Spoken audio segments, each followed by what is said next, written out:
లో భారీ రిఫైనరీ అంటూ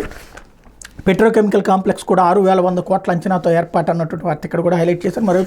సంజయ్పై ఏసీబీ కేసు, సిఐడిలో బద్దలైన భారీ కుంభకోణం, ఆయన హయాంలో అగ్నికి చెదలు, ఎస్సీ ఎస్టీలకు అవగాహన పేరుతో 1.16 కోట్లు స్వాహా చేసినట్టు అభియోగం, ఖర్చు చేసింది 3.10 లక్షలు, డ్రా చేసింది 1.19 కోట్ల నిర్ధారణ, 2 పైసలు ఖర్చు, 98 పైసలు తినేసిన వేణు, అగ్నిమాపక శాఖలో 59 లక్షల గోల్మాల్ వెలికి తీసిన విజిలెన్స్, కేసు పెట్టిన ACB, IPC 409, 420, 477A read with 120తో పాటు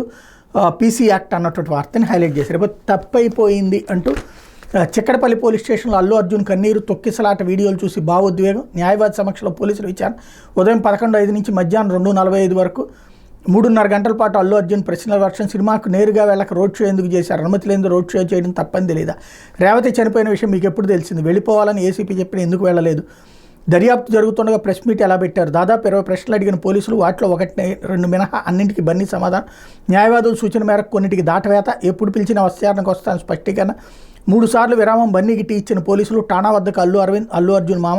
భారీగా ప్రజలు అభిమానులు రాకతో స్వల్ప ఉద్రిక్తత అన్నటువంటి వార్తని హైలైట్ చేశారు. జగన్ మీడియాకు దోచిపెట్టారు అంటూ